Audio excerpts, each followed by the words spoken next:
This is the Bears Barroom Radio Network, and the following program is brought to you by the Verdoliak Law Group, fighting insurance companies since 1963, and TickSplits.com. TickSplits.com, no service fees. The price you see is the price you pay. This is the Bears Barroom Radio Network. The following program is recorded live and intended for all audiences. Trubisky's not a loser. And me coming over to Trubisky, here's what I'm going to tell the people. To say, oh, it's about time you came over, and I knew it all along. You're all morons who love Cutler. A guy that dresses up like Mike Ditka before a game, that's probably what turned to me that he understands the tradition of the Bears. If Jay Cutler would have been everything this guy is, he would have probably gone to the playoffs 2, 3, 4, 5 times. And I fully expect Trubisky to keep getting better because he gives a damn. And I think that's 90% of the Bears. Don't you like when I just shut people down and I make a reasonable argument? That's what debate's all about. That's what it's all about. I hate that song. The hokey pokey sucks. Let's just go on. Put your left foot in. I don't like nobody telling me what to do when I'm dancing. You put your left foot in. I'm going. Nagy understands the division. Wannstedt, Trestman, Fox. They wouldn't understand Bear tradition if it hit them in the ass. So Matt Nagy has instilled that into the players, and I love it. This Trubisky kid with Nagy is the right marriage, and I'm going to give Ryan Pace and everybody from Ted Phillips on down a little pat on the back. You're listening to the Mike North Advantage, and it begins right now. That's right. The Mike North Advantage starts right now. I am Aldo Gandia, Mike's wingman. Just 3 NFL games left for the 2018 football season, and we'll talk about the 2 being played this Sunday, the NFC and AFC Conference Championship games. We'll get Mike's take on those 2 games. Hey, how about Matt Nagy winning Coach of the Year honors? We'll talk about that and the snub on Ryan Pace for Executive of the Year. And have you seen this Adam Gase taco video? It's giving NFL fans mucho gusto, but may not be muy bueno for Gase. We're going to taco about that. We've got to also touch on those Chicago Bulls who have now lost 9 in a row, and we'll do all that and more with my friend Mike North. How are you? It's always good to talk to my guy, Aldo Gandia. We're going to have some fun today. We're getting into the stretch run. We're past the stretch run into the quarter, the last quarter pole, going to the finish line with the NFL, Aldo. But another show, another notch in our belt. We got other things we're going to be announcing in the next few days or maybe today. I don't know what you got. I feel like Vince Vaughn in a couple's retreat. The Sharks are circling. I don't know if the announcement's going to be today, tomorrow, but we got some plenty of good stuff coming up. We want everybody to understand that, because even though the Bears are out of it, we got about 100 topics to fit into about an hour show. We sure do. What an open. That was good. Did you rehearse that? My God. I didn't even, the teleprompter stuck, but I kept going. Mike, I wanted to start the show by asking you, as we head into conference championship weekend, what did you think about the 2018 football season? Because I know that you started the season by saying that you were kind of turned off by the NFL in 2017, but you thought maybe they had kind of bounced back. What are your overall thoughts? They did bounce back, Aldo. They did bounce back. They did a tremendous reversal. The anthem stuff went away. They seemed to get that together behind closed doors. They didn't make a proclamation. I think the teams took more control of their personnel. You didn't see 5 players sitting, 10 players standing, 3 players kneeling, 7 players saluting. You know what I mean? So it was all uniform. I thought that was big. I thought there wasn't as much outcry. The Kaepernick stuff will be around for 10 years. He'll be 60. They'll be going, why doesn't somebody give Kaepernick a chance? Well, because he's suing the National Football League. That's not usually a good thing for an employee to do if he wants to stay employed, and he's 2 years removed. But there are people that will continue to do that. But you know what? For the most part, I think it was the overall play. I do think replays got to be addressed. It's become too cumbersome. I think the officiating's got to be addressed. It's been horrible this year. But as far as play on the field, I thought it went pretty well, and a lot of the main quarterbacks stayed healthy for the most part, which is a good thing because there's been other years where you lose almost half of them and you're forced to watch a lot of second stringers. What about the rule changes? Did that bother you much as we're seeing the game, the contact in the game being lessened by rule changes and so forth? And we had a lot of controversy early in the season with the Clay Matthews being whistled and penalized for, hitting with the helmet and so forth. How badly do you think that is for the NFL? Do you think that the problem was lessened as the season went on? It got lessened after 2-3 weeks because everybody was seeing quarterbacks get sacked, and then all of a sudden you had to stretch out your arms like you were an airplane after you sacked them so you wouldn't land on them hard. They got rid of that. You didn't see another call like that, I think, for the last 12 weeks. Yeah. There was still roughing the passer if you're going low on his knees, if you're hitting them late.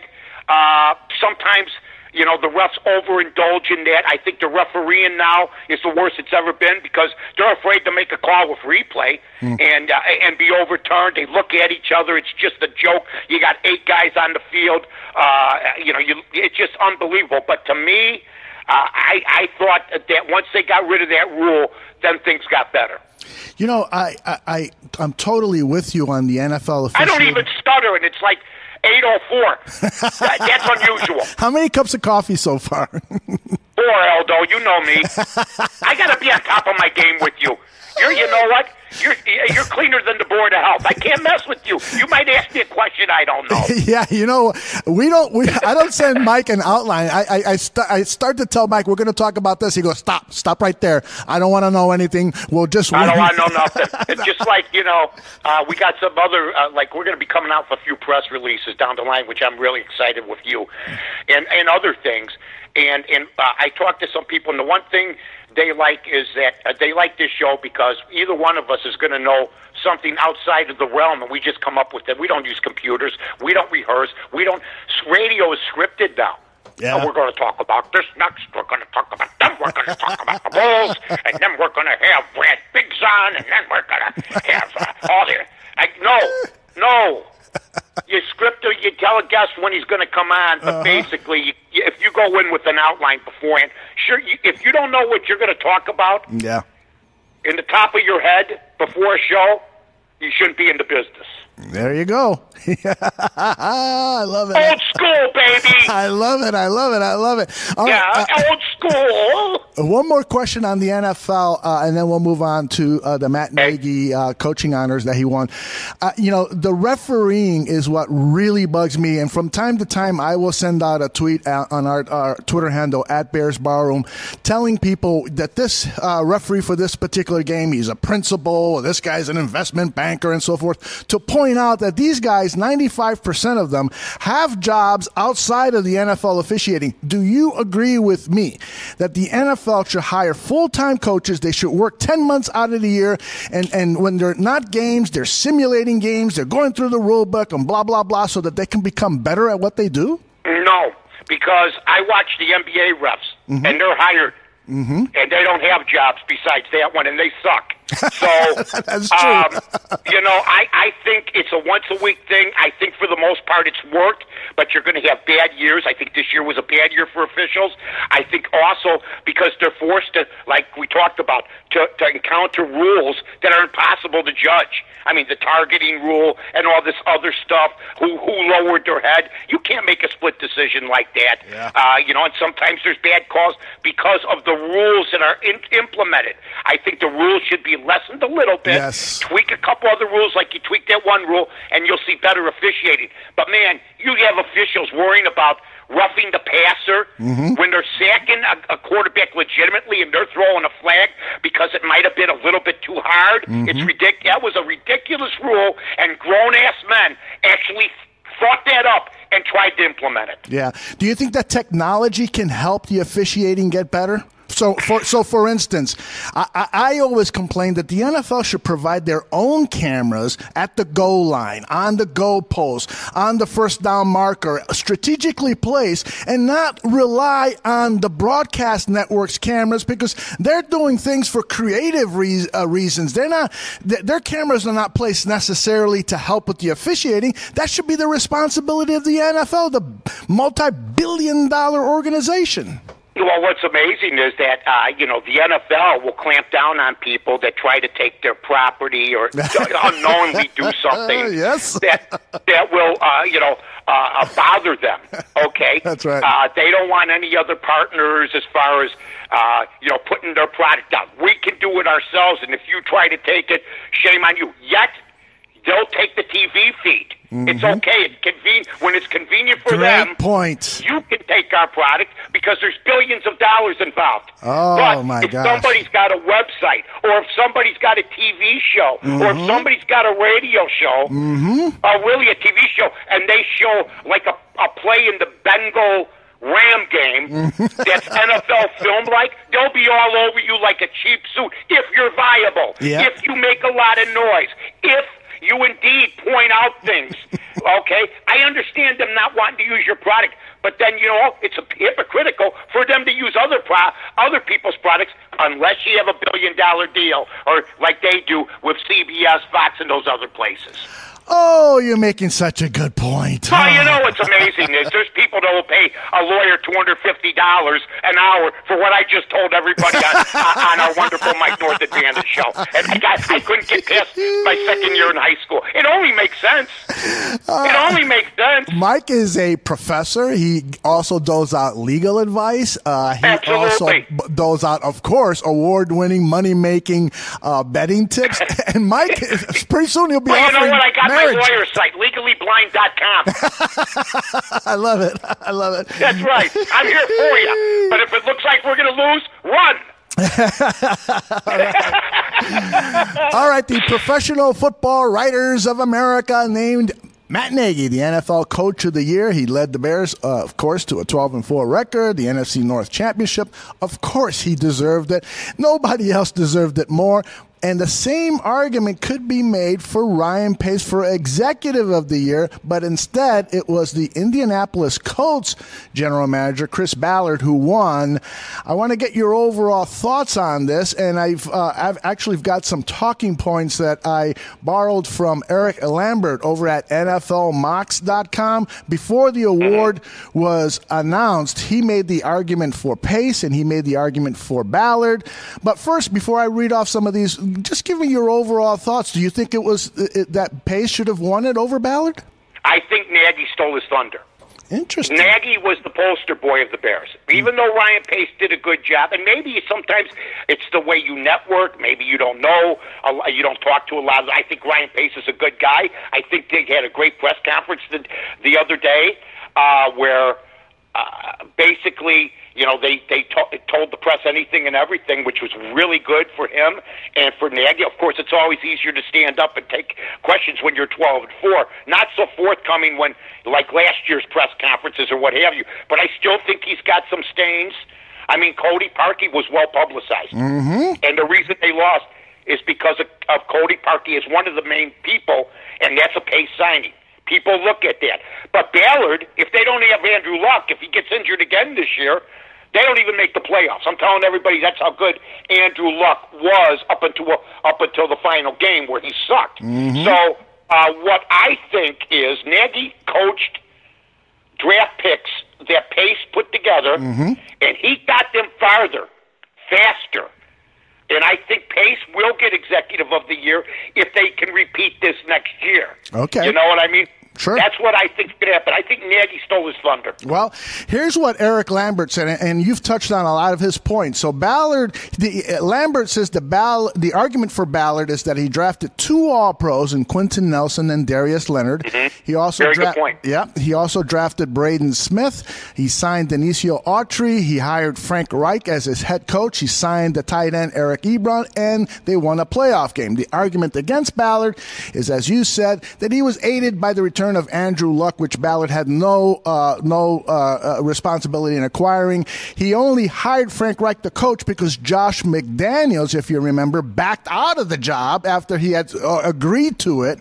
And then Lambert goes on to say that the case for Pace is that he drafted Roquan Smith, James Daniels, Anthony Miller. He signed the wide receiver Allen Robinson, another wide receiver, and I didn't write it down, but he made some good free agent signings. He traded the rookie from Memphis.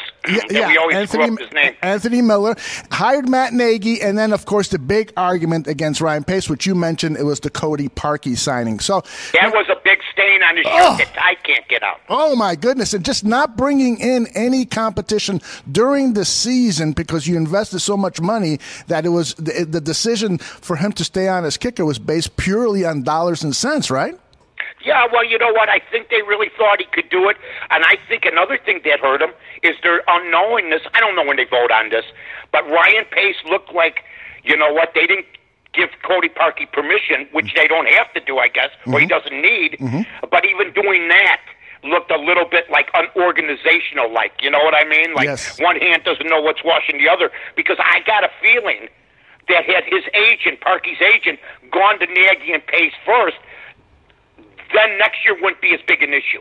But he went off Maverick on his own without Pace and Nagy really knowing about it, went on that TV show, and I think the odds are stacked against him for coming back now because like I had said before this even happened, you'll hear from the 4 players that liked what he did. There's another 48 that are saying, what the hell are you doing, man? Why are you showboating? Period. You know, but I think Pace delivered. I think Pace, I'm not going to argue against him getting it. Yeah. I think what the Bears did this year is fantastic. Look, they gave it to Ballard. I don't agree with it. And if they don't have Andrew Luck, I just said, they ain't winning it. Period. And Chris Ballard, nobody knows who he is. Yeah. If they don't have Andrew Luck this year. And he didn't draft him. That's very, very true. Very, very right? true. And I love your point about, Pace potentially winning it next year. So here are the things that Pace has to do, right, in order to win Executive of the Year and the Bears to get to the Super Bowl. They've, of course, first and foremost, have to fix this special team kicker situation, correct? Boom. All right, and then you like when I went boom like it's a kickoff? Go ahead. Ba ba ba boom. Sharper than a dull number 3 pencil. Okay, go ahead. They've got to sign some of the free agents that are on their team, like Bryce Callahan. Do something about the right tackle position. Either bring Bobby Macy back or find somebody to replace him. And then the third major free agent. Oh gosh, who is it? It doesn't matter. They got to do some little cosmetic changes. Yes. Keep some of their own personnel in there. If some guys leave, you know what? You got to live with it. That's the price of getting better.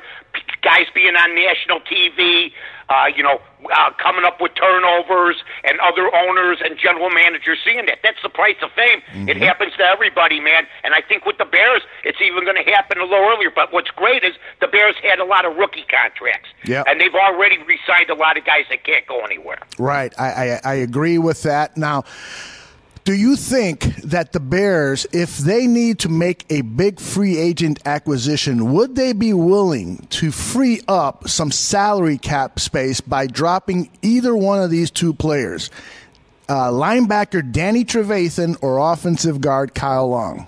Offensive guard Kyle Long would be the guy I'd get rid of. Really? I don't know, for some reason. And I like Kyle Long, but, he was injured this year. Yeah, he's been injured a lot came lately. back. What? He's been injured a lot lately, yeah. I told you earlier you took offense because I thought you were his brother the way you were defending him. But no, I understand why you like him, and I understand why Bear fans like him. He's an offensive guard. You can replace an offensive guard, especially one that is hurt most of the year, and then when he comes back, we lose. I told everybody it wasn't going to be Kyle Long that was going to be the difference maker, whether the Bears went on or not. What did I tell everybody? Eddie Jackson. That's what I told everybody. And how did we get burned? In the middle of the field, did we not? Yeah. In the game. Yeah. Period. The defensive backfield let us down, and then Jackson's... People are worried more about Kyle Long than a guy like Eddie Jackson, who's like Ed Reed, who, by the way, will be coaching the Bears, I understand, who's my favorite safety and in my opinion, was as great defensively on that Raven team as Ray Lewis, period. That's right. I totally agree with that. And for those of you who have not heard, Ed Reed is rumored to be a secondary coach. Oh, he didn't sign yet, huh? He has not signed. He is the defensive coordinator for Chuck Pagano in this All-Star game that's happening this Saturday. It's the Collegiate NFLPA Bowl. And so people are speculating that because they've known each other, they worked together with the Ravens and so forth, and that he's probably going to take over for Ed Donatel, the secondaries coach, or just be the safeties coach. So we will see. But, yeah, Ed Reed would be a great addition to the Chicago Bears. Is he on his way out somewhere? Is he leaving? Well, there's rumors that he might go with Vic Fangio over to Denver. So will you then go? Yeah, right. Because you know what I think's going to happen is Reed's going to come in. And I think you talk about Pagano and Reed. I'm more excited about the coordinator and stuff. I know what Fangio did, but there were games this year where the defense would play good for 3 quarters, and I'm not picking on Vic. We don't get there without Vic Fangio. But in the fourth quarter, if he was to look at every quarter, when they had more heat put on him was the fourth quarter. They couldn't put, the final straw down, you know what I mean, in a couple of games. And there were a couple close calls that we won that we were lucky to win because of fourth quarter comebacks or the way that offenses were performing in the fourth quarter. It seemed to be, let's be a little more careful. And I think Pagano will be a little bit more aggressive. Right. All right. I want to talk about this. Right. How you doing, officer? Right. Here's your ticket. Now be careful driving. Right. You think I got to work on my? You think I got to work on my transitions? Can I just say one thing to everybody? Uh-oh. Here it comes. And you know what? I love Aldo. We've had so much fun so far doing the show. We're going to be doing a little bit more of expanding things. It's just what a pleasure, because he gets it. I get it. We don't get. He doesn't take it bad when I say you're right, or he doesn't. He knows. I'm just messing. It's fun. We have a blast. We have a blast when we're recording and when we're not recording. All right. So, don't we? Right. You think I got to work on my transitions a little bit? I love your transitions. No, they're perfect. It's one of our best bits. Don't ever change. I have to. You know what my favorite one is? Which one? Over the last 20-some weeks. My favorite one of all time. You ready? Uh-huh. So, Aldo, I think this is what we got to do. I think the Bears got to do this, and I think the Bears got to do that. Yep. Yep. Like I'm asking you where the corral is. Is it down that way? Yep. Like it's a Clint Eastwood movie. I love you. Yep. So I think Nagy's going to get it. But let me give everybody a comparison. Okay. Because Aldo tries to call me during the week, and I don't take his calls, quite frankly, because he's always begging me to give an analogy. That's right. I need one of your analogies. Please give an analogy. And my analogy is that if you're going to, the squeaky wheel gets the grease. And Nagy is the carnival barker. Pace is like Colonel Tom Parker. He's in the background selling, posters and magazines of Elvis. He knows, you know what I mean? Yeah. But he's going to end up getting it. Because next year, if he repeats this, I think they doubt the Bears can do this again. I agree. I think there's people saying, well, they're going to have a tougher schedule next year, and it's not going to be a last-place schedule. And you know what? Trubisky may not be the same, and there could be injuries, which is all true.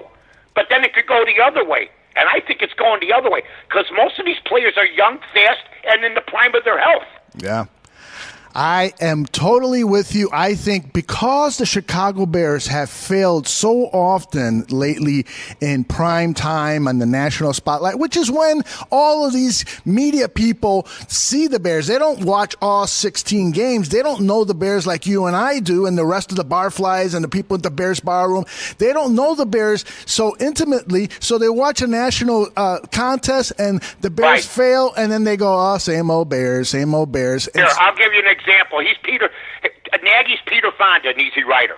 And basically, because Peter Fonda was the big star then, the star in waiting, if he wins again this year, he'll be the executive. He's Jack Nicholson, the guy that was the third or fourth guy on the cast and stole the show. That will be him next year. Yeah. Somebody's going, what the hell's Easy Rider? There's some 25-year-old going, what the hell's Easy Rider? Is that a wagon?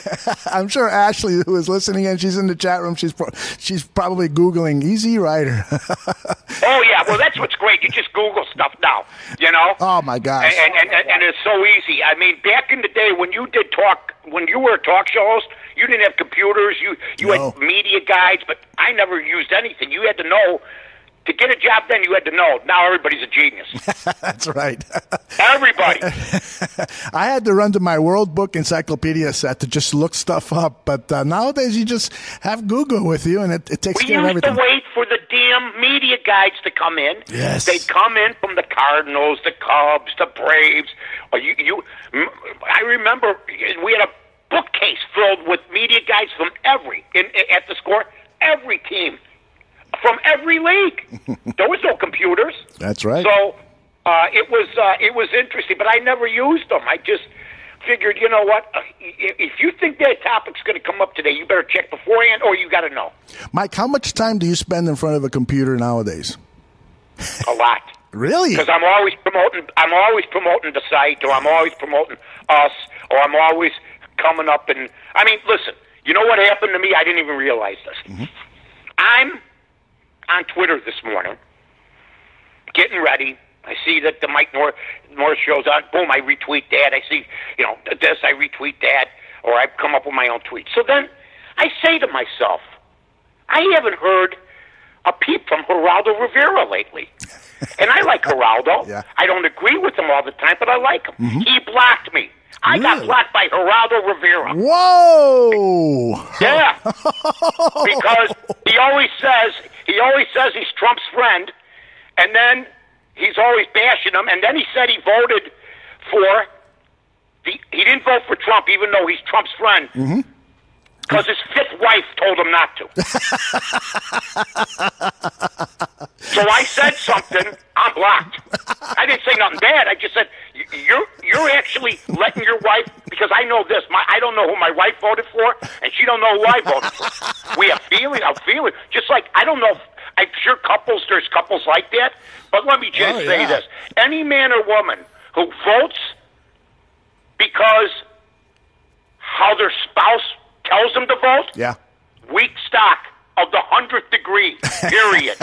Once you get in the damn booth, you know what I mean? It's you with the booth. That's right. You could say you did it, but he came out and told it. And then the next thing I know, I'm from a guy who thought there was money in a vault on the south side in the abandoned building. People in the chat room love the story. Let me ask you a question. Okay. When he opened that vault, did you honestly, I know I was sitting at home going, there's nothing in there. There won't be anything in there. Somebody would have already gone into that vault. Yes. It was one of the great hoaxes of all time. But God bless him. He turned it into something good. Oh, my gosh. You got like 40 million people to watch. Nothing. Yeah, absolutely. God bless him. If I remember that. Here's another thing. He's half Jewish. That's right. Jerry. That's right. Jerry Rivers. His name is Jerry. His name is Gerald. He added the O on. Are you kidding me? Yeah. My God. He used to go by the name of Jerry Rivers, and then all of a sudden it became hip to be Hispanic, and he went to Geraldo Rivera. So, yeah. Yeah, wow. Yeah. Come back. Come back, Jerry. Please come back. All right. You know what is hip nowadays? It is this Adam Gase taco video that's playing all over the internet. I don't know if you've had a chance to see it. Have you seen it? Oh, sure. It's wild. Well, first of all, I heard they had the press conference. Yeah. Another one. Nobody brought it up to him. Right. right? Nobody. How do you do that? But one person did, and it was Greg Lebitard from ESPN. I'm going to play this, but just for our listeners, just for those who don't know, what happened is during the introductory press conference for Adam Gase, he comes in and he walks, and his eyes are just wide open, and he's looking around and so forth. And so somebody, I don't know who it was, but they did a brilliant job of superimposing a taco, a cartoon taco, and his eyes are following this taco as it's floating around and so forth. And it's just hilarious. Well, Greg Lebitard had Adam Gase on. Remember Adam Gase? He was the offensive coordinator of the Bears, was hired by the Miami Dolphins, had a 23-25 record with the Dolphins, and then for some reason the Jets thought he's an offensive genius. And so this is what Lebitard and Adam Gase talked about. About did you know that it became a meme and people were putting tacos around your face so that I don't have Twitter, Instagram. I don't read the internet. I don't watch TV. Like, all that stuff it's irrelevant to me. To me, it's pollution of the brain. I really don't care. Like, that's how I operate. I'm here to do one thing, and that's to help this organization win. So all that other stuff is irrelevant to me. I feel like you're a guy who laughs, though, and I think you should watch the taco video because I think you might think it's funny. Can I, send it to you? No, I don't want it. I don't want it. Okay. I mean, it's not a pollution of the brain. It's just a little bit of litter. It's it's just a little bit of litter. Don't need it. Don't need it. Okay. Fair enough. Adam, I'll give you a Jay Cutler on that one. Don't care. I love that. He says, I'll give you a Jay Cutler on it. Don't care. And that's exactly what Jay would say on something like that. Mike, I got to ask you this. That's just great, but you're a New York coach. Yes. I mean, you're in Miami, and you're having issues. Yep. And you're unaware of what is going on. I think to be great at anything, you have to be aware of everything.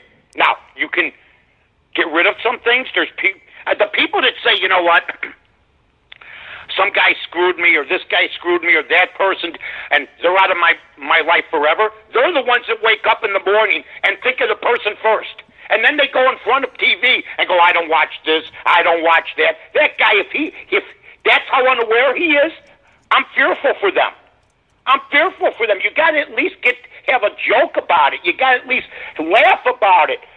You got to at least be aware about it, because that was not a good look. And you know what? What I meant was he didn't get a lot in other press conferences from the New York press. Dan Lebitard was in Miami with Stugotz, and it's a good show. And I'm glad Lebitard brought it up.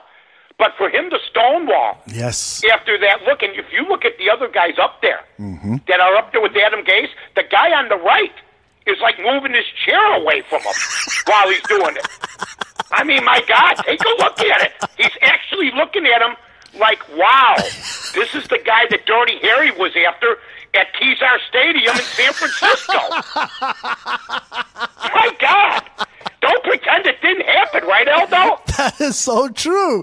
Really, if he would have come out with a clown nose, okay? I mean, are you going to ask him about it eventually? Or are you going to ignore it? Why are you wearing a clown nose? And then to bring up Jay Cutler. I know. I got a story. I heard a story about Jay Cutler, which just goes into play. Okay. You're quoting Jay Cutler? That's the second mistake you made, okay? You had him for a while, just couldn't get it done. But I heard a story that Jay Cutler, and this, believe me, I believe it. Okay. Jay Cutler was in a bar, went into the bathroom, and this has happened to me. You're in the urinal, taking a leak. Guy walks in, hey, man, I'm a big fan, as he's taking a leak near him or next to him. That's bad. And Cutler looked up and yelled, I don't care. He's a tool. He's a tool. Guy's a nice guy, wants to take a piss next to you. Just say hi. Well, Mike, but that's happened to you, right? When you've, been... Yeah, but I'm nice for the most part. But it is weird when they come up next to you. And you know you're being followed. And you know what's funny is if you walk into a restaurant, like I'll walk into a restaurant there on the north side, and BB will be like 4 feet behind me.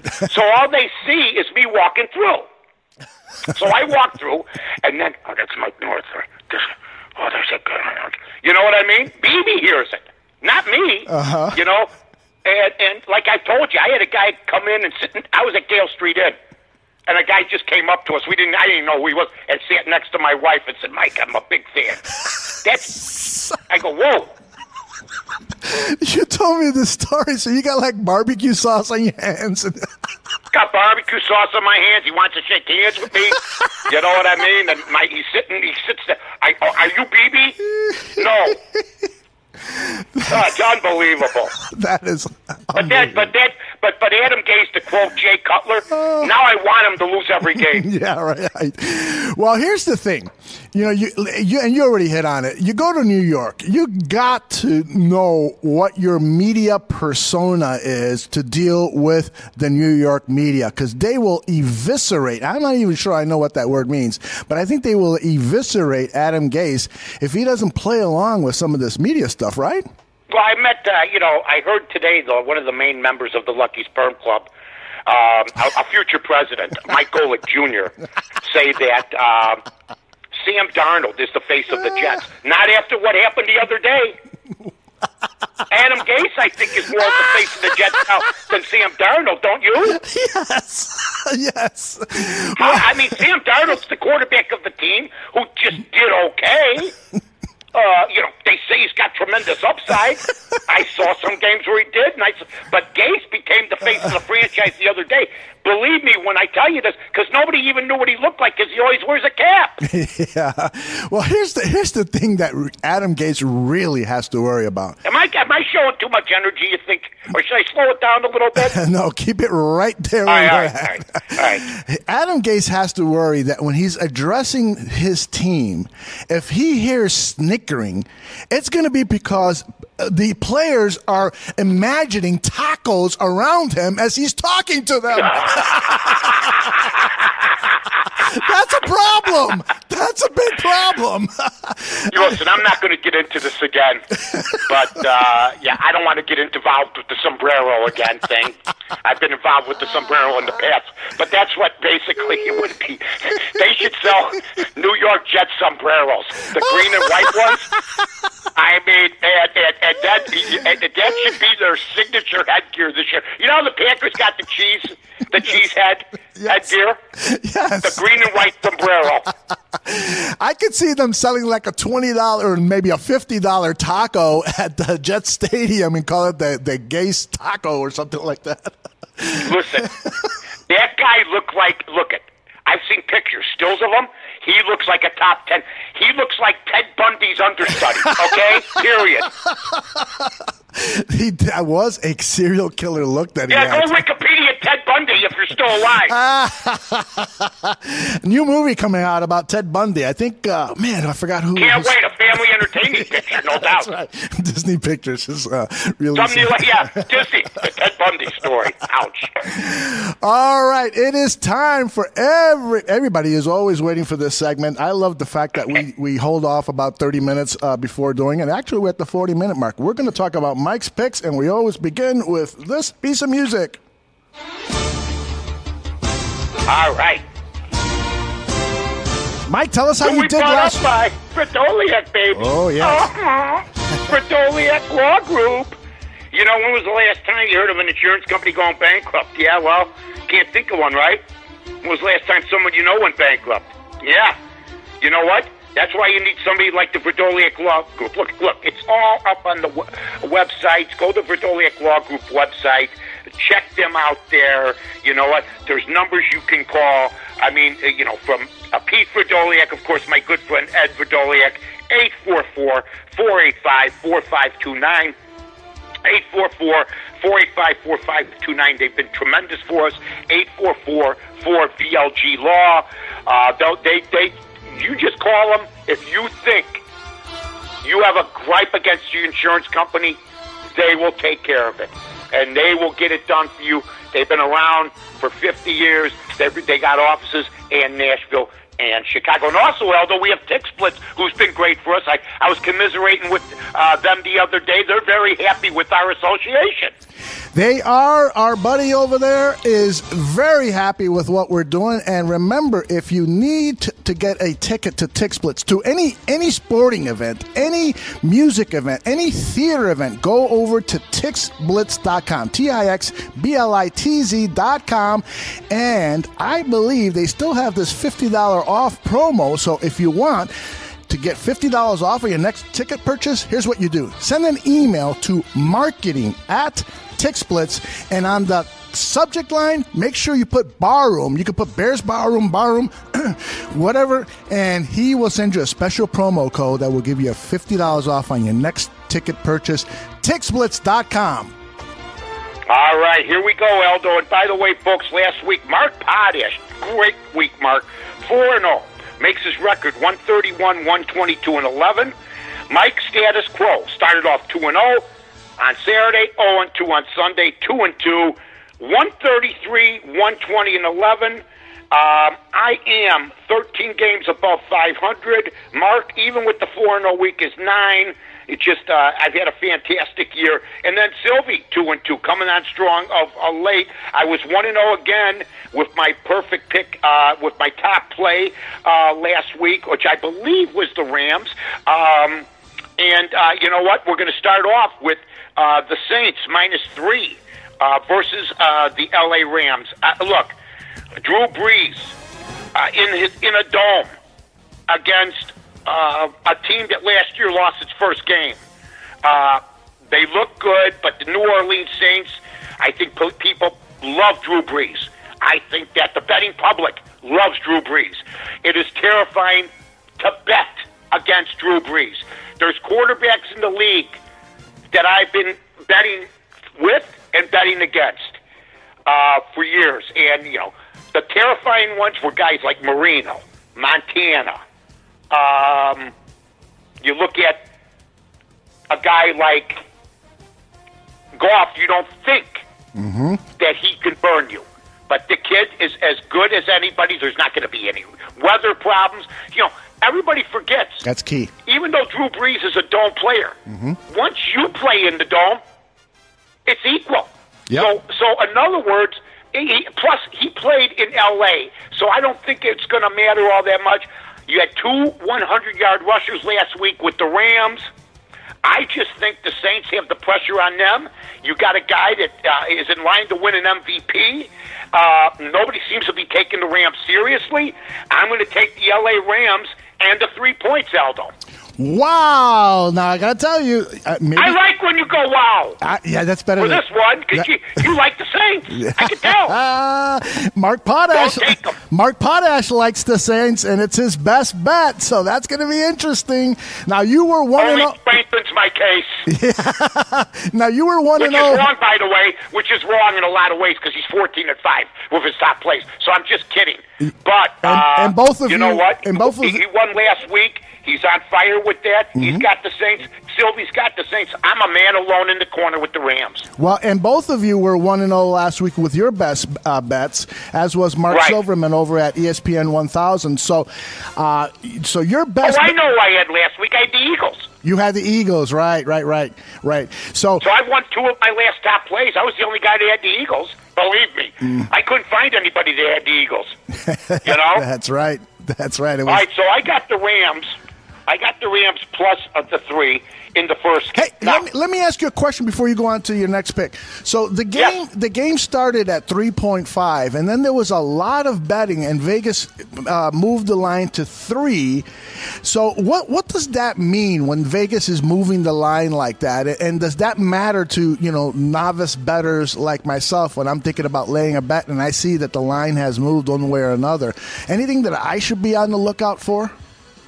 Not really. If the line moves down, you know what? That's fine. Maybe they're correcting it. It's just like the stock market when they say they're making a correction. Gotcha. Maybe they made the line too over extravagant. Maybe, knocking it down. Now, sometimes the betting public will force you to bring the line down. Let's say 9 out of every 10 are betting the Rams getting 3.5. Right. Well, then Vegas will make it an even game to 3 should it land on a field goal. They're not going to lose by the half a hook, okay? But other times, they'll be getting like Saints money, okay? Let's say they're getting Saints money, and they'll drop the line to make you think they're getting Rams money.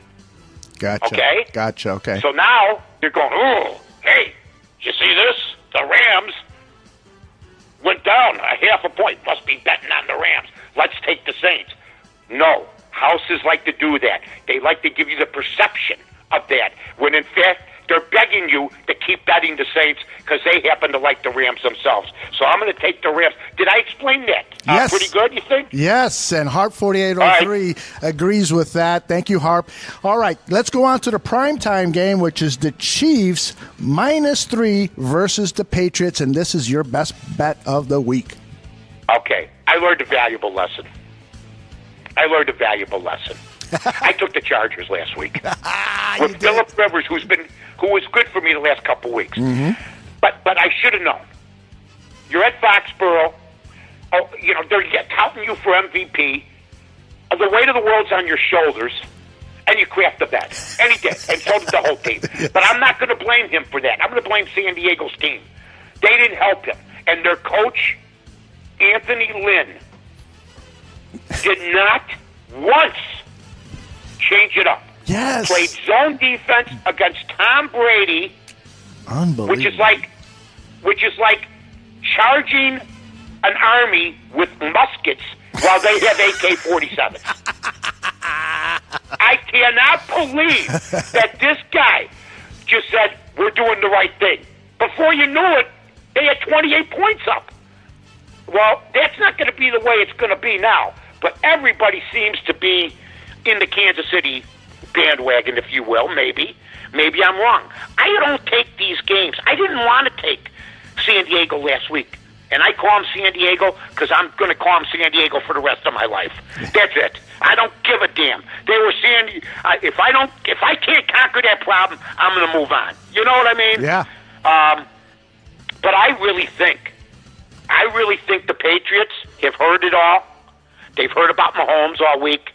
I think they're laying in wait. And I'm sorry, I just can't take Tom Brady getting 3 points and ignore it. I can't. So I'm going to take the Patriots as my top play. I'm not going to comment because I've been a jinx all season long. No, go ahead. Go ahead. Come on, man. You've never been a jinx. We won the thing. You and I, let me tell you something. You and I did the first successful gambling show, in the history of the city and in Chicago and everything else, and we came out ahead. So it doesn't matter because you're not a jinx. You've won. You've told me to be careful of some games like the Bears, and I ignored you. So go ahead. Well, I appreciate the credit, but all I did was listen and go, yeah. Yeah. So you agree? I agree, right? That you have well, let me tell you, I don't think you know what you're talking about. How's that, pal? Hey, look. I'm nuts if I bet against Tom Brady. Exactly. I did it last week, and I got bent over. Enough. Exactly. I'm with you there, Mike. As much as I dislike the Patriots organization, you have to take the 3 points and the Patriots. That just makes so much sense. Now, Mark Potash disagrees with you. He's got the Chiefs. You've got the Patriots as your best bet, as does Mark Silverman. It's going to be fascinating to watch who wins this out because it looks like the Sun-Times is going to include your playoff your postseason one-loss record on their column. Well, he can't. Here, I already figured it out. I was up all night with the lantern. I had a lantern. I was like a pioneersman. I was up all night trying to figure out if Mark could catch me. But after this week, it's the Super Bowl. That's so right. I think he can't catch me because I'm 13 above on the overall picks. He's 9. So that's not going to happen. Now, in the bottom picks, he's 39, 29 to 2. That's a 10-point. He's 10 above 500. I'm 14. Mm-hmm. So as much as I can sense you're like Don King or somebody, you're trying to build this up. It's sort of like when Hulk Hogan met Andre the Giant for the first time, at WrestleMania or whenever it was, when basically they had wrestled about 50 times, if you saw Andre the Giant's documentary, in regional matches all over the country. But that was all forgotten about. I thought Mark would have been better if Mark would have done what I thought he should do, is make the playoffs separate. He'd be winning. by a game. He would be. He would be. Yeah. And just for the record, let me zoom in on my thing here because I want to give out the records again. This is for those of you who do not pick up the Sun-Times. You really should. Their sports section is great, and this column is called The Cheat Sheet. It's written by Mark Potash. Next year, by the way, Mark Potash, and this was a screw up. Next year, ladies and gentlemen, it's not going to say North to North on it. It's going to say Bears Barroom, but not .com, because there was a mix-up. They thought we wanted to put the website up there. I really just want to put Bears Barroom up there. So next year, that will be changed because we were in conjunction with them, and maybe we'll have it where we get Mark on every so often to pay him back the favor. Oh, that would be great. And Mark is a great guy. I tell you, I listen to all of these Chicago Bears press conferences, and he asks the best questions. He really does. Him and Adam Hogue, both of them are excellent at what they do. So I just wanted to repeat the records. The season record, Mark is 131, 122 with 11 ties. Mike North is 133, 2 games above, and 120 and 11. So there's a 2-game disparity. So this thing is coming down to the end. No, there isn't. You quit trying to do that. No. Once again, read the amount of games he's above 500. He's okay. I see what you're saying. Yes. He can't catch me. That's correct. But believe me when I tell you this. You're not up for the job for my publicist after this little fiasco. No, it's good then because this is the argument. This is the discussion we had. The ties help so much. That's why Frank Reich, who went for the win this year earlier, cost his team by not going and kicking the extra point in overtime and going for the tie. And all I heard was he had guts. They're not going anywhere. It ended up costing them at the end. How true is that? How true is that? All right, now, I want to switch gears a little bit here because the Chicago Bulls are becoming the laughingstock of the National Basketball Association. Can I just cut in on you real quick like I've never done this before? Do you want to discuss one minor more thing? Yes, please. Can we discuss one more thing that I don't think I don't know if we discussed? Kareem Hunt. Did we discuss him? No, I don't. We only touched on it a little bit on Monday's show, but please go ahead and share your thoughts. All I'm going to say is, for the people out there that think the Bears should not sign Kareem Hunt, if he pays his penalty and everything else, and you want to see Green Bay or Minnesota or somebody else sign this guy, he's got Nagy history. There's no doubt you're taking a chance. But let's please not pretend that in Bear history, Tank Johnson's bodyguard didn't get shot dead in a nightclub. Sam Hurd was running a drug ring out of downtown Chicago who was on the Bears. Let's not pretend that these guys are scholars. I'm telling you now, we signed Ray McDonald.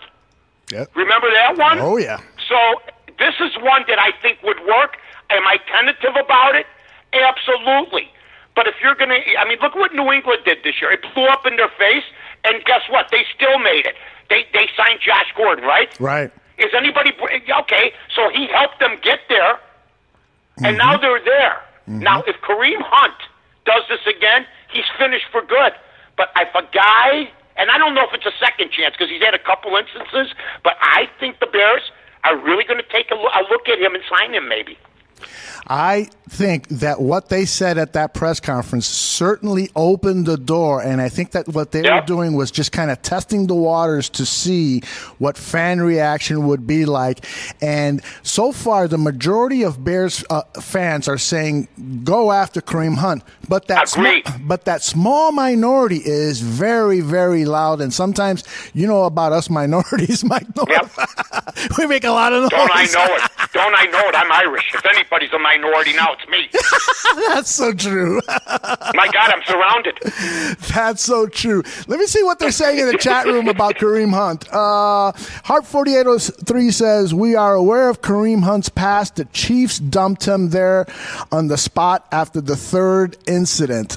Kareem Hunt is a touchstone. We understand that. That doesn't matter because he's going to be signed by somebody next year, but he's got to go through the commissioner's exempt list. And let me tell you something. I understand what everybody's saying. It's easy to say the Chiefs did the right thing. What happens if they rush for 59 yards this week and lose? You know what's going to come up? Mm-hmm. They weren't the same without Kareem Hunt. Yeah. They never were. That's what's going to come up. Now, if they win, then Mahomes overcame. It's like an injury. Right. It's like an injury. But I will say this to everybody, and I know both players, and this is going to hurt some people's feelings.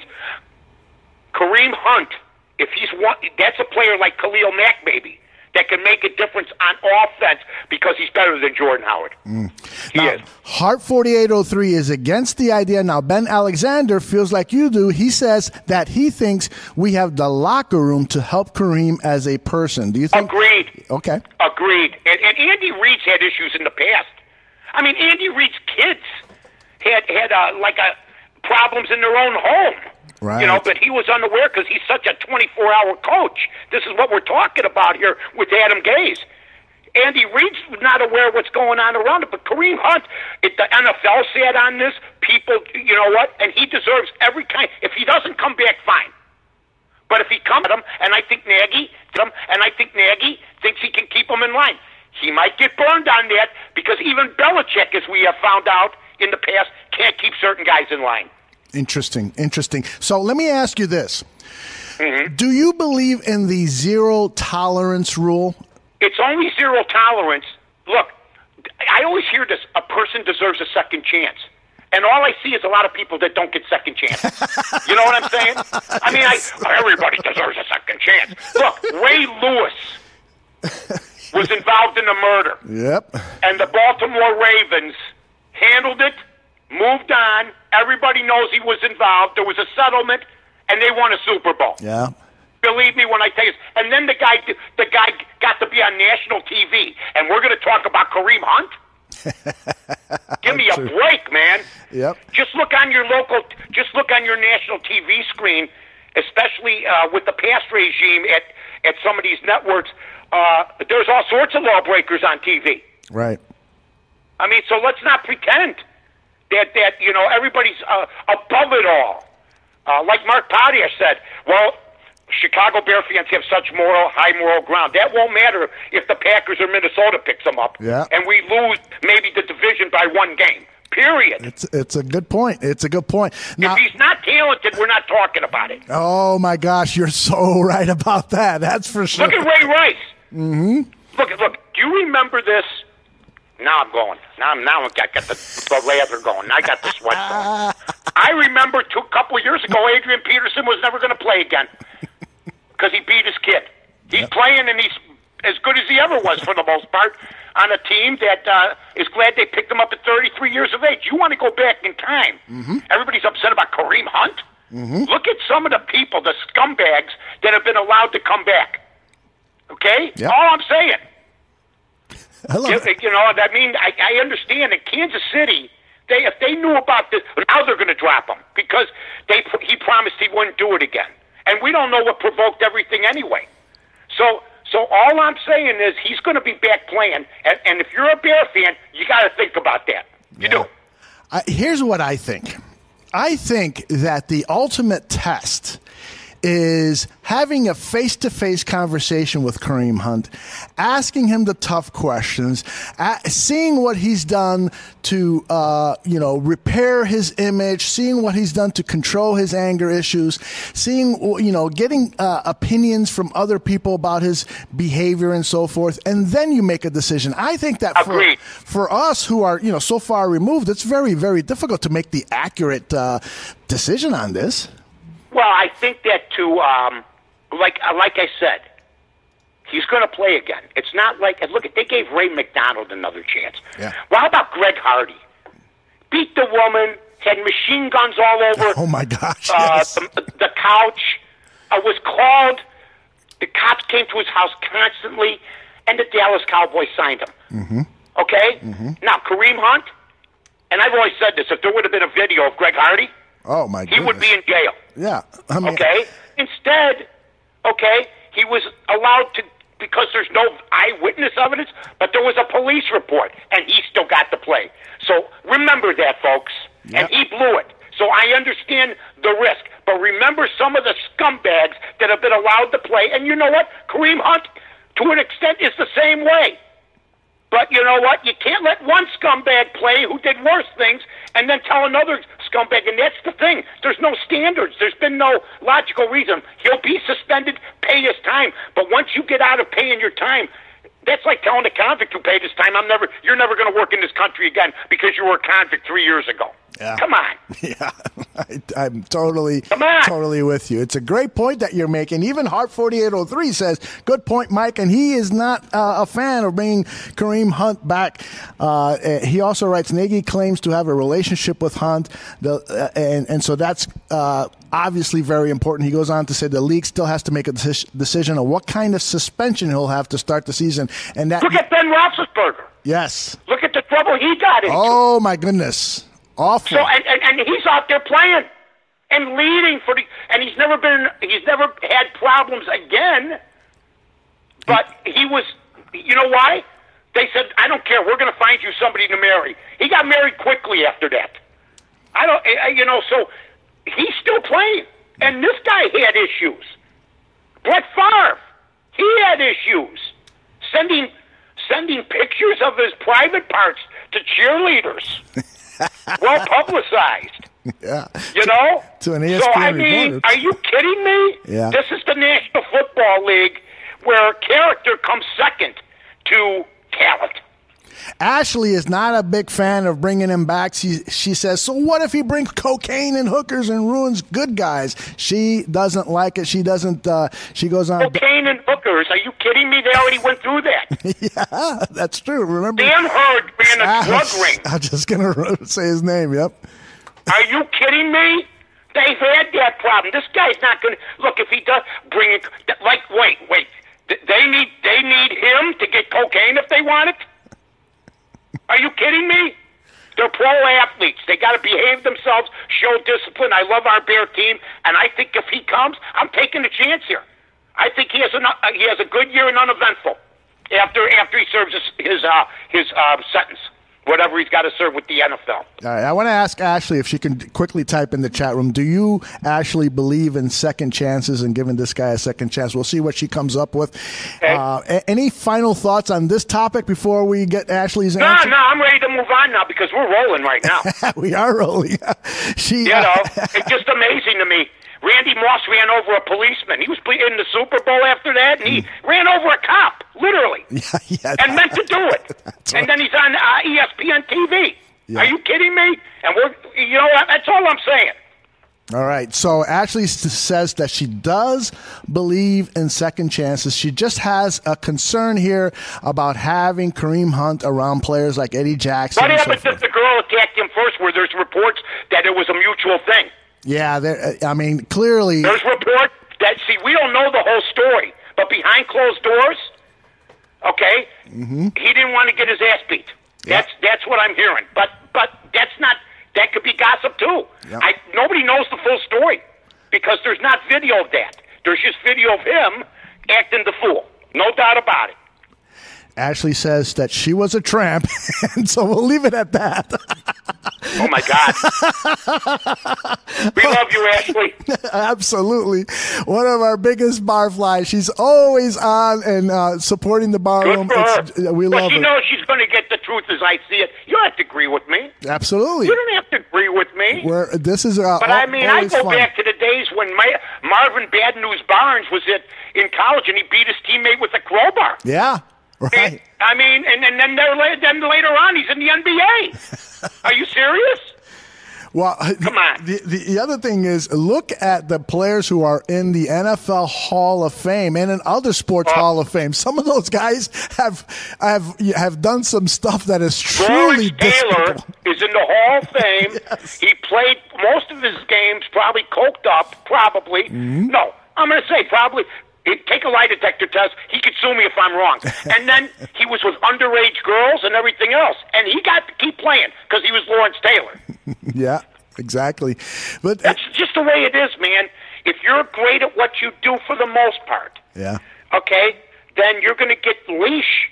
You're going to get leash that other guys won't get. Ray Rice was never seen again because he's a 3.5 yard carry. Check Kareem Hunt's stats out this year before. But I'm telling you, if Kansas City wins, that's fine. They overcame it. But if they lose and they run for under 100 yards against New England, what are we going to hear? Hey, Mike, before I get to this last topic, a question, and it sort of relates to what we're talking about now. Do you think Pete Rose should be in the Hall of Fame? I had him on my show many times, and I had him on my TV show on CBS one time. He lied to me every time. Yep. He said he didn't do it. Right. He said he didn't do it. He said he didn't do it. And now that gambling's becoming prevalent in 2018 and the MLB is involved with it, I think he should be in, but what he did by lying, I think if he would have come up straight and said, I just bet on my team, but there's people that think he bet against his team. And I'm going, I can't believe that. But if you're down $30,000 to a bookmaker, yeah, and you're supposed to have Mario Soto on the mound, okay? Right. Who's your best pitcher? Mm-hmm. And it's 2-1 Reds in the 5th or 6th, and you decide to pull them. That's the problem. Right. Did you want to lose the game? You know what I mean? Yep. I've always wondered. I can't believe he bet on the Reds every game because I can't believe anything he says anymore. And now he's signing autographs in front of Field of Dreams. I would love to see him get in the Hall of Fame, but I think a lot of this he did to himself. I think that what he did as a player is one of greatest player I've ever seen. Exactly. If he's not the greatest player you or our followers here have ever seen, then he definitely has to be on your top 10 list. The reason I say he's the greatest player I ever saw was not because of his hitting, even though he had 4,000 trillion hits. He told me that when you're done, if there's one thing, if you lose your legs, that's when you're finished. He always had a strong base. Always gave 100%. Never seen a better player. Never saw nobody hustle every time. I mean, it's a joke. They're talking about Machado, and they're talking about Harper. These guys have been pulled from games in the past year because they didn't hustle. They've had confrontations. When Max Scherzer wants to beat your ass in the dugout, and you're Bryce Harper, yeah, that's a problem. Yeah. And that's why, a lot of this stuff now, I mean, Pete Rose deserved $1 trillion. And here's the reason he was so great. He was a great fielder at 5 positions. That's hard to find. Yes. He played third. He played left. He played right. He played second. He played first. But his greatest achievement to me was going to the Phillies and winning a World Series there. They were an okay team, but here comes Pete Rose. Boom, you win. The guy was a bona fide winner, should be in the Hall of Fame. I mean, Harold Baines is in the Hall of Fame. That's more criminal than Pete Rose not being. That's the most criminal thing. Really criminal. That guy's in the Hall of Fame. Oh, that is funny. I got to tell you. So you know what? I'm you. riding the fence on this. I can understand. I want him in, but I can understand after lying for 20 years what people aren't going to let him in. But if you're going to start letting steroid users in, then I'm in. Well, how about if they put him in and on the plaque it says was banished from baseball because of his gambling within the as manager or whatever the words are, but on the plaque it says that he was banished from baseball.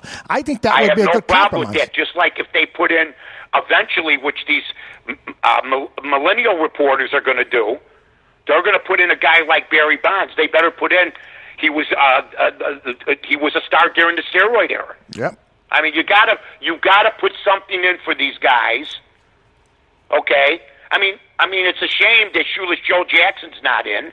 He was banished for life. That's why I can't see Pete Rose getting in. This gambling thing's been sticking in their craw. The problem is they're involved with gambling now. So it's sort of hypocritical, but, when you bet on your own team or against your team and you're a manager, I can understand, and then you lie about it for 20 years, I can understand why they're blackballing them. I got to ask you one question, and then I want to move on to my last topic. I love moving on. But I'll ask it. What? No, I love answering questions and then moving on. Right? Barry Bonds gets elected to the Hall of Fame. Let's say he gets elected. Does the Hall of Fame bust have the pre-steroids Bobby Bonds head or the steroids Bobby Bonds head? Because if it's you mean Barry? It has. Look, his hat didn't even fit him. I know. That bust. Look, the guy is a bona fide serial cheater. But here, here's what makes me ill. A-Rod being on national TV. This is exactly what I'm talking about with other things. I'm not taking one thing lightly over the other. I'm just saying, that's your poster child for Major League Baseball? The biggest serial cheater who ever played the game of baseball? Give me a break.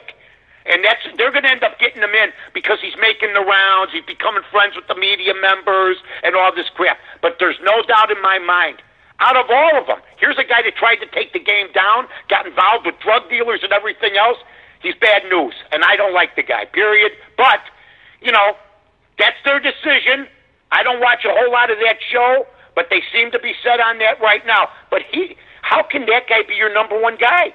Yeah, I agree with that. I agree. All right, now, got to talk about the Chicago Bulls. But then they put Pete Rose on Fox. That was the same thing. Yeah. But he didn't last too long. No, he didn't. No.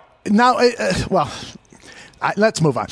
Because we could talk for 14 hours on Pete Rose. I mean, I'm ready. He's such a fascinating guy.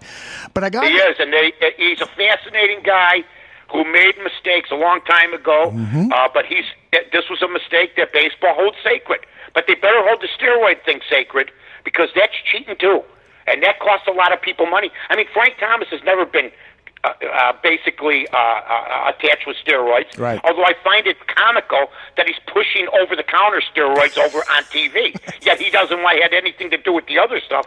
That being said, he lost an MVP to Jason Giambi. Yes. Who would sweat during 30-degree weather. That was a steroid user. Yes. And that cost Frank Thomas a lot. Yes, so true. And that is, and I didn't think of it. The irony of Frank Thomas selling this steroid drug, and he never. I never did steroids. Hi, I'm Frank Thomas for over-the-counter steroids. Okay, that is hilarious. I never thought about that. All I right. mean, my God, and A-Rod's the guy doing the baseball. Yes. Some people, and Frank works for Fox. Mm-hmm. But I know that everybody's going to. It's over-the-counter, Mike. He did it legally because it's over the counter. Okay. So he tried every trick he can over the counter, I guess. But you know what? I find it hard to believe until you see that Jason Giambi wasn't worth a crap once he got off him. You know who else? Ryan Braun. Ryan Braun had this big year where he hit like 50 home runs. Brady Anderson. These guys cheated, period. Yeah. And it's a shame, but they're cheered for today when they come up to the plate. Yep. I remember getting into arguments with Milwaukee Brewers fans. I'm telling them, this guy is a liar. He's lying to you guys. He's not lying. He's not lying. And then when he admitted he was lying, he was like, I'll never forgive him. And then the season later, they're rooting Brian Brown out again. It's like, and Aaron Rodgers was partners with them in the restaurant, and Aaron Rodgers broke ties with the guy. Yeah. Because he lied to him. Yeah, how about that? That is so true. I forgot about that Aaron Rodgers partnership. All right, we got to talk about these Chicago Bulls because their losing streak here. What is it now? 1, 2, 3, 4, 5, 6, 7, 8, 9. 9 games. And then the game they lost against the Nuggets was by 30 points. A few nights ago against the Warriors, they lost by almost 40 points. I mean, they have had some horrendous losses this year. Right now, I think they have the second worst record in the NBA. The Cleveland Cavaliers have won 9 games. The Bulls have won only 10. Milwaukee in the Central has won 32 games. That's an idea of how bad they are. I've got to ask you, do you think at this point just pull the plug and just send out the worst players out there so you can get a chance to get the number 1 draft pick in the draft? Tank? The tank excuse is hilarious. They are sending out bad players. I mean, they're not trying to lose. I mean, Zach LaVine says we got to get better. Chris Dunn, the other night, I hear Joe Cowley from the Sun-Times, I read, or whatever paper he's reading, he says, Dunn stepping up and saying some of this is his fault. Yeah, you played 30 minutes the other night, you had 3 assists. You're a point guard. Yeah. And then they hire Hank Kingsley from the Larry Sanders Show to be their coach. If you know who Jeffrey Campbell is, that's who this guy is. Hey now. You know, he's on the sidelines. He really has no idea. He's got off on the wrong foot with these players. I don't think they give 100%. I saw him jogging back last night. Jogging back. The effort isn't there. It's a broken culture. Even Will Perdue said yesterday, which means he'll probably be called in because he said it on the Reinsdorf TV network, NBC Chicago, that, this culture's got to change. Well, look at who you got running your club. You got Paxson, Foreman, Reinsdorf, and Hank Kingsley. Are you kidding me? Hank Kingsley, I love My God, it's a mess. Nobody cares. And I tried to warn Bulls fans. One guy said this year, a big Bulls fan, they got a Bulls site, hey, pretty soon the Bulls start. I said I can wait. And he took offense to it. Oh, well, sorry, we'll promote it some other time as long, didn't mean to get you mad. I was right. I was right.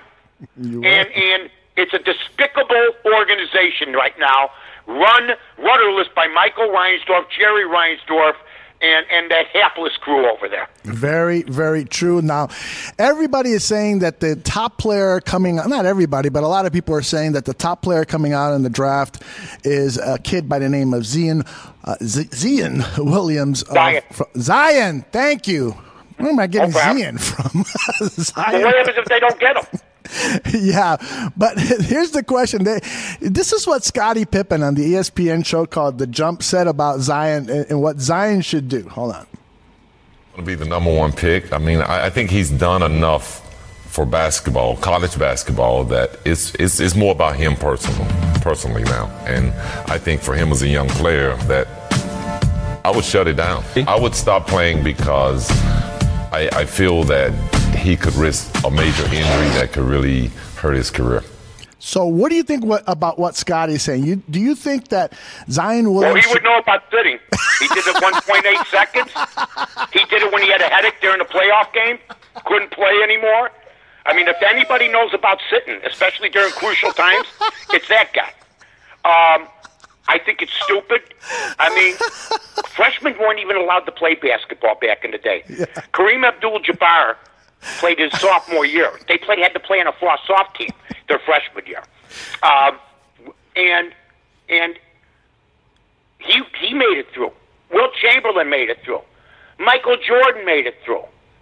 Here's what I would say. Michael Jordan would never tell Zion to sit, Williams to sit. Would never tell him that. That's the difference between the two men, period. Yeah. One guy's a ruthless killer who will take on anybody, and the other guy, if he's intimidated, will sit during a championship game because his number isn't called or something like that because he's so insecure. And now he wants this kid to sit. He doesn't have to sit, first of all.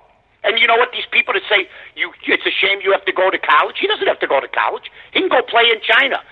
Playing for Duke makes you millions if you're good. If this kid played in China, nobody would see him. Or in the Philippines, or in Europe. Playing for Duke and being on TV all the time has given people a good look at this kid. He's going to be fantastic. But if he stops playing, I'm telling you, if you don't play in the NCAAs, you're out of your mind. It's a once-in-a-lifetime experience, and if you get hurt, I'm sick of hearing about Sam Bowie or Brandon Roy. How many guys have really gotten hurt in college basketball that were top flight? They all seem to make it through. You know what I mean? It seems like most of them. There have been, a couple, but for the most part, 99% of them make it through. But there have been some players who have been drafted. I think number one wasn't the center that the Bulls drafted. They drafted Tyson Chandler. Who was the name of the other guy from Chicago? Eddie Curry. Eddie Curry. He didn't play a single second of college basketball. But Eddie Curry, and that was a dumb pickup. Eddie Curry should have gone to DePaul. Should have played a couple of years. Eddie Curry was dumb as a box of rocks, and here's another thing. He was. And there was a game he played in high school where he had no points. But that didn't stop the Bulls from taking him. Yeah. That's hard to do. and as we found out, he didn't care about conditioning, wasn't married to his craft, he was immature, and they gave him nothing but dough. And you know what? That was the end of Krause. Because he was the guy that said organizations win championships. And you know what? That was the worst thing he could have said. You know who won championships? One guy, Michael Jordan. Yep. You make a good point about playing for Duke and Duke making you millions of dollars. So do you think? Do you think this kid should continue to play the rest of the season, even though he's not getting paid for playing college basketball? But the return is that he's going to make more money when he becomes an NBA player because he played at Duke. First of all, I don't go with he's not getting paid because I looked up how much these colleges are to attend. He's getting paid because the parents don't have to dish out money out of their pockets to send these kids to school. They're getting paid. Now, they may not get a salary. They don't deserve to. Because what are you going to do? Pay Zion Williamson $150 a game? That means he's going to have his pockets lined. And then is he going to get the same amount of money as the 12th man? It will never happen. The people that argue for it have no idea how destructive and fraudulent that would become. Because once a kid's got money in his pocket, he could have $10,000 in his pocket given to him by an agent and say, well, I just saved it the last 2 years, and my parents gave me some. You know what I'm saying? Yeah. And that's not going to be the case. There's guys getting paid now by street agents. So that would be just a gigantic mess. He's got to keep playing. If he sits, he'll still get drafted. But you know what? Even Christian McCaffrey sat against Stanford, and I didn't like that. When he played for Stanford, I thought he should have won the Heisman Trophy over at least 1 year, but he sat because he was afraid he was going to get hurt. Now he's playing great, but you know what? How many big-time stars in football got hurt this year in the bowl games? It just is something that I understand it's the future, but man, if you're afraid to compete because you're afraid of injury, that's tough. You got to make your name out there. And can you imagine if Jabbar would have sat out the second year at UCLA? When they had won like 3-4 in a row, I'm not going to play, Coach Wooden. I'm going to sit out so we can lose. Yeah. What kind of crap is that? Yeah. What kind of teammate is that? Yeah. It is sad that, you got a guy like Scottie Pippen telling a collegiate player to not play for your teammates, just wrap it up, think about yourself and the money because you don't want to risk getting an injury. I understand the business part of it, but what's happened to just the desire to win and play with a competitive team and win for your pride's sake? It's really He went sad. to Central Arkansas. He didn't know what the big time was. I don't even know if he knew what indoor plumbing was until he played for the Bulls. Well, it's very true that he grew up in a very, very poor environment. Very poor. Yeah. Very poor. Look, I'm not making a crack at the guy. He came from a different environment. But this is big-time basketball. You don't sit on Coach K. You don't sit on Coach K. That's not good. Now, you can leave at the end of the year, but you're expected to fulfill your obligation to your team. And it's not hard for me to believe that a guy who abandoned ship a couple times, he's like that guy that, remember that boat that tipped over in Italy? He's the first one off the ship. Remember that guy? Yes. Scatino? Yes. That's Scottie Pippen. That's a good way to end the show. Yes, baby. Mike, we went 23 minutes over, and every minute was worth it. I had a blast. I hope you had a blast. Oh, yeah, absolutely, buddy. I love it. And you know what? Whether you agree or disagree, at least there's some good concourse. Appreciate everybody on the bar room. All right, and we've got some special announcements next week, so follow us at Bears Barroom and the Mike North Advantage. We'll be back on Monday. We love you. Say goodbye to your fans, Mike. So long, everybody.